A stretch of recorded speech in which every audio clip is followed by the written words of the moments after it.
But first, notwithstanding yesterday's news poll, the worst since Scott Morrison's miracle election win, it's still conventional wisdom that the coalition is in the box seat to win the upcoming federal election.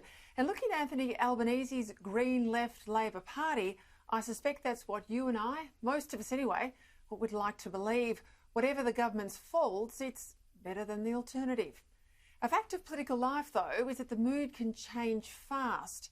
And I'm not sure the Liberal Party's position and that of the coalition more broadly is anything like as secure as most people seem to think. Of course, no one should get too carried away by the published polls because, let's not forget, prior to the last election, Labor won every poll except the one that mattered. What's important here are the fundamentals. What does a party stand for? What is a government doing? And is it likely to appeal to enough voters in the right seats to hold office or to win? And that's where things may not be quite so rosy. In every state except New South Wales, the Libs are under pressure. In South Australia and Tasmania, Liberal governments that look to have strong positions are now in minority thanks to defections and dismissals. In the West, as we witnessed on the weekend, there's been a wipeout of historic proportions, partly because a kid was sent out to do an adult's job and partly because under his leadership, the party tried to out-green Labor and predictably fell flat on its face.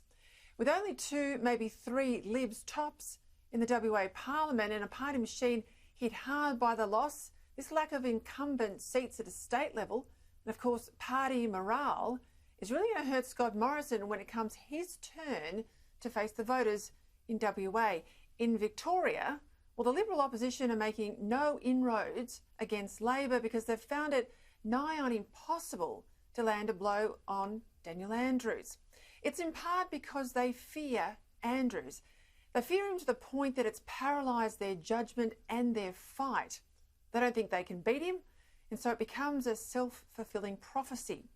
Voters angry at Andrews, particularly the small business sector, nonetheless, well, they can't tell you, the opposition, what things would be different and better with a change to them. The challenges that weaken the leader but don't change him, like we saw today, of course, don't help Victoria's Liberals. In Queensland, the coalition has its own version of the faceless men, backroom operators who dictate to the elected and accountable Liberal and National MPs.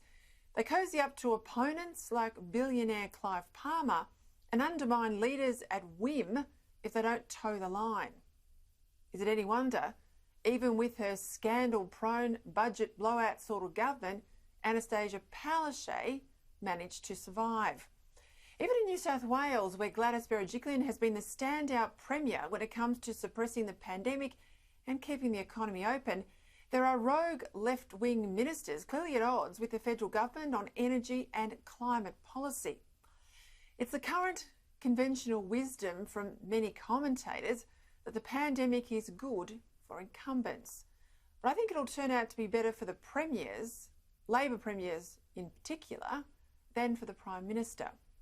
Partly because it's put all of the premiers centre stage in ways unseen for a generation.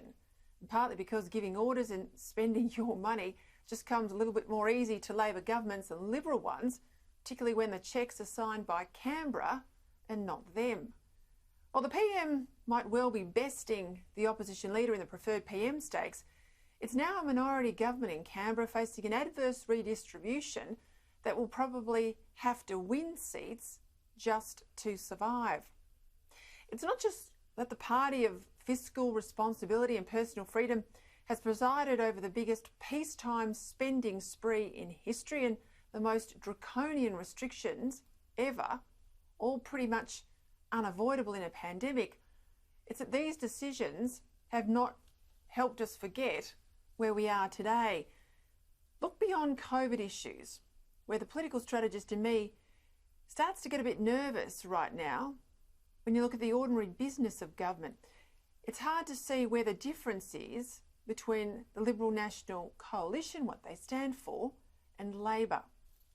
If dams were actually happening, if more baseload power was actually coming into the system, if de facto tax increases like the super levy were actually being abolished or even deferred, if real change at cultural institutions was underway, if speaking out on values and the scorched earth of woke politics, if all of that was happening, it'd be a bit easier to see where the next election would be a real contest between the Libs on the side of workers and jobs and common sense and values, and the Labor Party, a slightly less wacky version of the Greens, would be fought. And partly this is the fault of a Senate that the government doesn't control, but in some areas like climate, the government seems to be moving towards Labor rather than away from it, on the grounds that this might attract current Labor voters, while Conservatives, they say, have nowhere else to go. Well, as we saw in Western Australia over the weekend, Liberal voters can be attracted to the Labor Party that looks more responsible than the Libs, as much as Labor voters can equally be attracted to a Liberal Party that's protecting blue-collar jobs and standing up for family values. In general, Labor wins elections when it doesn't scare people and puts itself up as a more progressive version of the centre, like Kevin Rudd's claim to be an economic conservative, a bit like John Howard Light, he said back in 2007. By contrast, the coalition wins elections when it's prepared to have a fight about what's important for our country and it gets things done. Here too is an even deeper problem. The left are brilliant at advancing their agenda, capturing issues like yesterday's Women's March and weaponising it against the centre-right. And because they're always so morally superior, with much of the media in their pocket and an army of activists as well, they're shameless at pushing their agenda relentlessly. The right, by contrast, more aware of shades of grey and wanting to be civil, often concede or too often decline to fight at all. As we saw only a couple of weeks ago when the PM declared he didn't care about fighting back against the woke agenda. In times like this, to win and mobilise Middle Australia, the right need to find some totemic issues of their own to fight on and help reverse the cultural drift. John Howard divided Labor voters on the issue of border protection by turning climate change into an economic issue, not a moral one. Tony Abbott divided Labor voters on emissions reduction. But what's Scott Morrison going to use to impress at least some Labor voters that he's more on their side than Anthony Albanese, particularly as the pandemic starts to fade as the only thing that matters? Borders aren't there as they once were. The Liberals, well, they've appeared to roll over on the issue of net zero emissions by 2050. The promises on coal and gas seem pretty hollow to me. Debt and big spending budgets, well, that's out as a ground to fight on. And as I said too, the PM is a reluctant starter on culture. I've no doubt there is a plan. I'm just not so sure they've worked it out yet. But the sooner they do, the better for all concerned.